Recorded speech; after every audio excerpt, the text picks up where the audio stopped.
नमस्कार, मी मोनाली स्वागत करते मोनालीज फूड कोर्टमध्ये। तर या गणेशोत्सवात आपण वेगळ्या प्रकारचा शिरा बनवतोय, तो म्हणजे सफरचंदाचा शिरा। या शिरा बनवण्यासाठी तुम्हाला थोडंसं जास्त गोड असलेलं सफरचंद निवडून घ्यायचं आहे आणि इथे त्याचे अगदी मोजके लागणारे जिन्नस आहेत। 1 वाटी रवा आहे, अर्धी वाटी साखर आहे, 2 वाट्या दूध घेतलेलं आहे, सो कपाने 1 कप झालेला आहे ते, 2 सफरचंद आहेत आणि बदामाचे तुकडे आहेत। आता सगळ्यात अगोदर काय करायचं तर ह्या सफरचंदाची आपल्याला सालं काढून घ्यायची आहेत। तर असा पिलर वापरायचा, म्हणजे हे काम पटापट होऊन जातं। पिलरने सफरचंदाची पूर्ण सालं आपण काढून घेणार आहोत।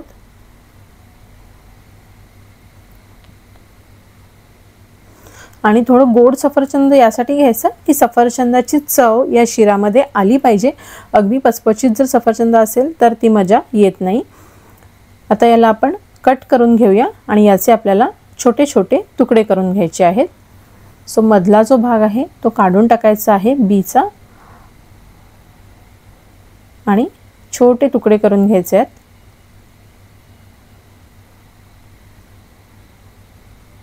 याचे मध्ये अजून थोडे तुकडे करून घेऊया, कारण खूप मोठे मोठे तुकडे देखील शिरा खाताना तोंडात नाही आले पाहिजे, म्हणून मी छोटे छोटे चंक्स करून घेतलेले आहेत। आता इथे मी अगदी चमचाभर तूप घातलेलं आहे।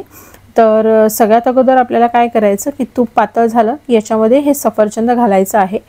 तर सफरचंद काळा होऊ नये म्हणून अगदी हलकंसं मीठ लावू शकता तुम्ही, किंवा मग कट करून पटकन हे फ्राय करायला घाला, म्हणजे मग काळं पडणार नाही। आता हे जे तुकडे आहेत ते आपल्याला या तुपामध्ये परतून घ्यायचे आहेत। 1 वाटी जर रवा असेल तर त्याच्यासाठी 2 सफरचंद पुरेसे होतात।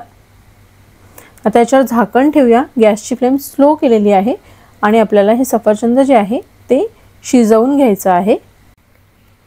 तर इथे एकदा मध्ये आपण हे परतून घेऊया, म्हणजे मग त्याला जो तांबूस कलर आहे तो येणार नाही। आणि सफरचंद व्यवस्थित शिजवून घ्यायचं, अगोदर कच्चं ठेवायचं नाही।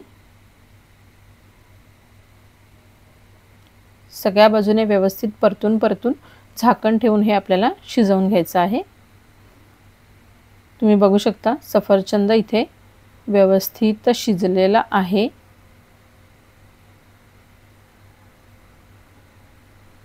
आता आपण हे काढून घेऊया।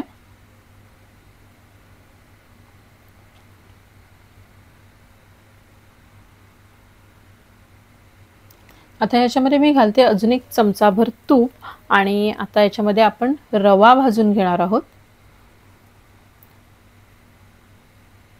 1 मोठा चमचा तूप घातलेला आहे, याच्यामध्ये घालायचा 1 वाटी रवा। जो शिऱ्याचा रवा असतो तो आहे, अगदी बारीक रवा घ्यायचा नाही, नाहीतर मग ते अगदी खाताना पीठ लागतं। त्यामुळे जो मीडियम साईजचा जो रवा असतो तो घ्यायचा आहे आणि गॅसची फ्लेम अगदी मंद ठेवूनच परतून हा रवा जो आहे तो आपल्याला तांबूस रंगावर फ्राय करून घ्यायचा आहे।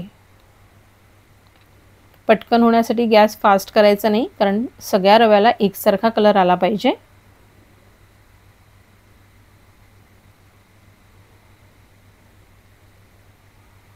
तुम्ही बघू शकता कलर बदललेला आहे, तांबूस होत आलेला आहे। आता या स्टेजला आपण याच्यामध्ये घालायचे बदाम, म्हणजे बदाम देखील या तुपामध्ये छानपैकी परतले जातील आणि त्यालाही एक छान क्रंच येईल। किंवा तुम्ही अगोदर देखील तुपात फ्राय करू शकता थोडेसे गोल्डन रंगावर आणि ते काढून घेऊन मग देखील रवा भाजू शकता। आता बदाम आणि रवा छान एकसारखा लालसर भाजून झाला की याच्यामध्ये घालायची अर्धा वाटी साखर आणि चवीपुरतं मीठ. तर तुम्ही माझे जर व्हिडिओ बघत असाल तर तुम्हाला माहीत असेल की मी गोड पदार्थात थोडंसं तरी मीठ घालते. म्हणजे शिऱ्यामध्ये घालणं तर गरजेचं आहेच, पण ओव्हरऑल सगळ्याच गोड पदार्थात मी चिमूटभर मीठ घालते, ज्यामुळे त्या पदार्थाची चव खूप छान एनहान्स होते. आता हे एकजीव करून घेऊया आणि याच्यामध्ये घालायचा आहे हा फ्राय करून घेतलेला सफरचंद. मिक्स करायचा आहे.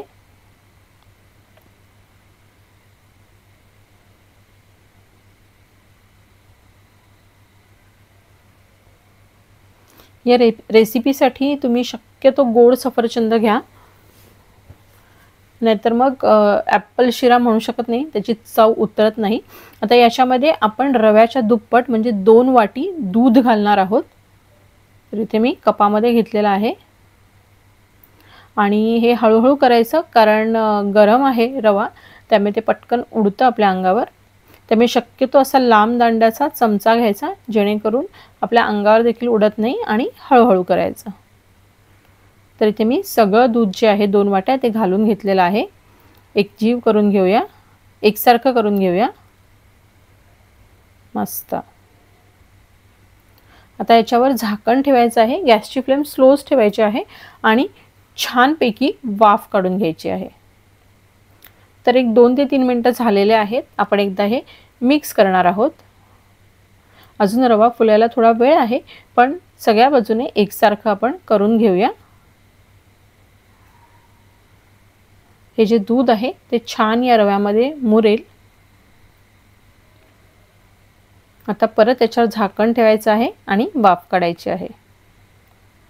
तर इथे अजून एक 3 ते 4 मिनिटं मी हा शिरा जो आहे तो शिजवून घेतलेला आहे आणि आता तुम्ही बघू शकता मस्त मोकळा सुटसुटीत झालाय.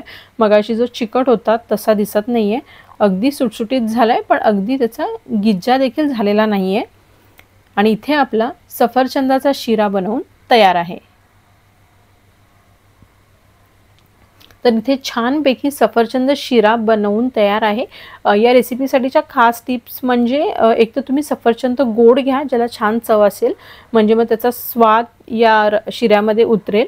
आणि दुसरी गोष्ट म्हणजे याच्यामध्ये वेलची, जायफळ असं काहीही टाकायचं नाही, नाहीतर मग सफरचंदाची चव छान लागत नाही. तर ही रेसिपी या गणेशोत्सवात नक्की ट्राय करा. पुन्हा भेटूया अशाच एका मस्त रेसिपीसहित. तोपर्यंत ही रेसिपी नक्की बनवून बघा आणि खात राहा.